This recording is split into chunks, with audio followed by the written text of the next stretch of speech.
Assalamualaikum warahmatullahi wabarakatuh. Kami dari kelompok keterampilan representasi matematis yang beranggotakan Dira Nurul Aini, Anissa Gina Mufidah, dan Windy Astrid Melinda.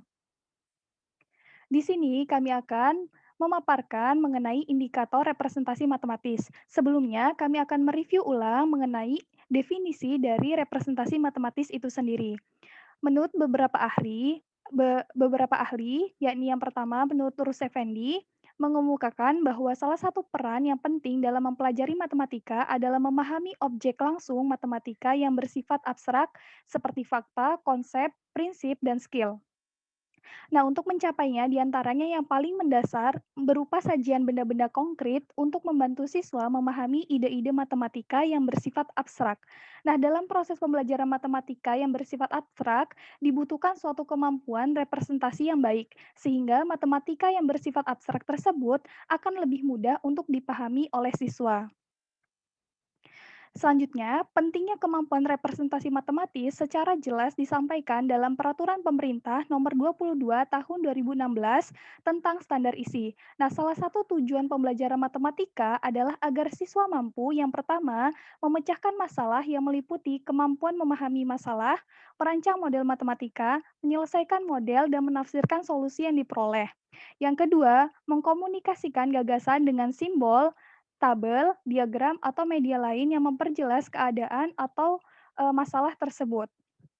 Nah, menurut Goldin, representasi adalah suatu konfigurasi atau bentuk atau susunan yang dapat menggambarkan, mewakili, atau melambangkan sesuatu dalam suatu cara.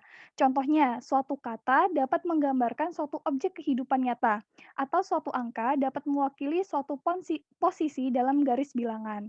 Nah, misalnya nih, kita menggambarkan nilai suatu angka itu dengan X gitu ya. Nah, seperti itu contohnya. Jadi dapat disimpulkan bahwa representasi matematis ini adalah bentuk interpretasi pemikiran siswa terhadap suatu masalah yang digunakan sebagai alat bantu untuk menemukan solusi dari masalah tersebut.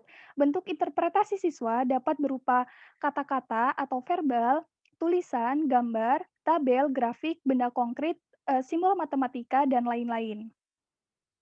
Baik, di sini kami juga akan mereview ulang mengenai jenis-jenis representasi matematis. Yang pertama, yakni ada representasi internal dan representasi eksternal. Nah, representasi eksternal sendiri itu nanti akan dibagi menjadi tiga, yakni ada representasi verbal, representasi visual, dan representasi simbolik. Nah, representasi internal sendiri ini tidak dapat dilihat secara kasat mata, hanya bisa dipertanyakan pada individu-individu yang bersangkutan. Nah, biasanya representasi internal ini merujuk pada istilah struktur pengetahuan untuk menjelaskan struktur-struktur mental di mana seseorang tuh melakukan pengkodean, penyimpanan, pemanggilan, atau informasi matematis atau transformasi matematis. Nah, eee, representasi internal ini tidak dapat di tidak dapat dilihat secara kasat mata karena ini terjadi dalam pemikiran siswa itu sendiri untuk memikirkan ide-ide apa yang, cocok untuk digunakan sebagai penyelesaian masalah matematika tersebut. Nah, representasi eksternal ini terbagi menjadi tiga, yakni representasi verbal, visual, dan simbolik. Nah, representasi verbal ini pada umumnya digunakan dalam menyatakan masalah di awal proses dan diperlukan untuk memberikan interpretasi akhir yang diperoleh dalam pemecahan masalah. Jadi, representasi verbal ini digunakan pada awal untuk menyelesaikan suatu masalah. Terus lalu akan dijabarkan atau diinterpretasikan hasilnya di akhir penyelesaian masalah. Nah, representasi visual ini adalah hasil perwujudan untuk menggambarkan representasi internal yang diungkapkan dalam grafik, diagram, tabel, atau maupun gambar yang mampu menampilkan objek yang dijelaskan secara visual.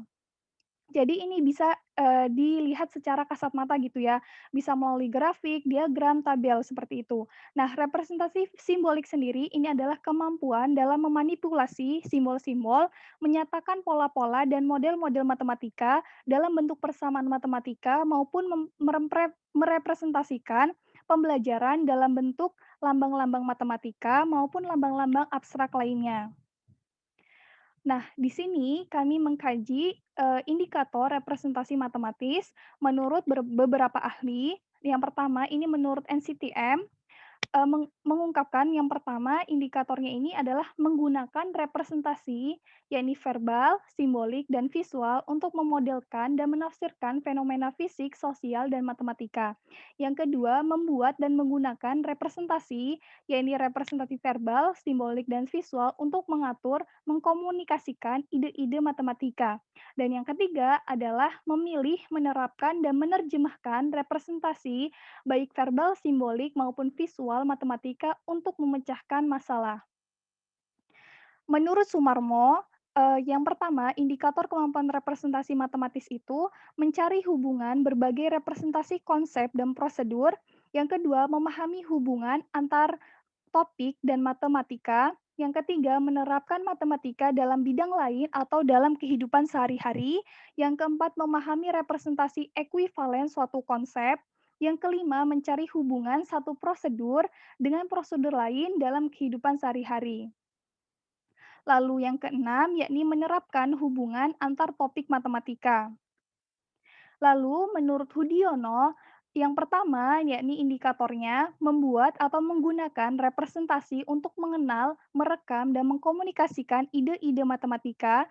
Yang kedua, memilih, menerapkan, dan melakukan translasi antar representasi matematika untuk memecahkan suatu masalah. Yang ketiga, menggunakan representasi matematika untuk model dan interpretasikan fenomena fisik sosial matematika. Lalu, menurut Muzakir, representasi visual yakni berupa grafik, diagram, atau tabel, bentuk operasionalnya yakni menyajikan kembali data atau informasi ke dalam grafik, diagram, atau tabel, lalu memanfaatkan representasi visual tersebut untuk memecahkan masalah.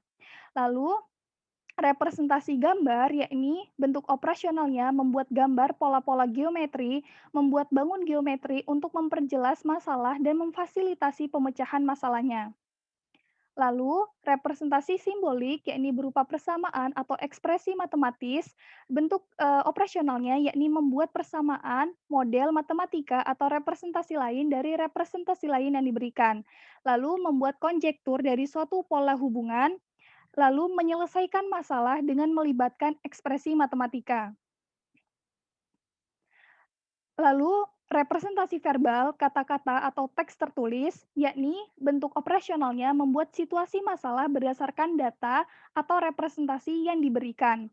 Lalu, menuliskan interpretasi dari suatu representasi, menuliskan langkah-langkah pemecahan masalah matematika secara tertulis, lalu menyusun narasi yang sesuai dengan representasi yang ditampilkan, lalu menyelesaikan masalah menggunakan kata-kata secara tertulis. Baik, di sini kami simpulkan indikator kemampuan representasi matematis. Yang pertama, representasi matematis visual, yaitu berupa diagram, grafik, atau tabel. Indikatornya, siswa dapat menyajikan kembali data atau informasi suatu pemecahan masalah dalam bentuk diagram, grafik, atau tabel, yakni menggunakan representasi visual untuk menyelesaikan masalah. Yang kedua, representasi matematis berupa persamaan atau ekspresi matematis, yakni berupa simbol, yakni representasi simbolik. Siswa dapat membuat model matematika dari permasalahan, yakni menyelesaikan penyelesaian masalah dengan melibatkan ekspresi matematika. Lalu yang ketiga, representasi matematis berupa kata-kata atau teks tertulis, yakni verbal. Indikatornya adalah siswa dapat menulis langkah-langkah penyelesaian masalah matematis dengan kata-kata, menjawab soal dengan menggunakan kata-kata atau teks tertulis. Terima kasih, sekian presentasi dari kami. Semoga bermanfaat. Wassalamualaikum warahmatullahi wabarakatuh.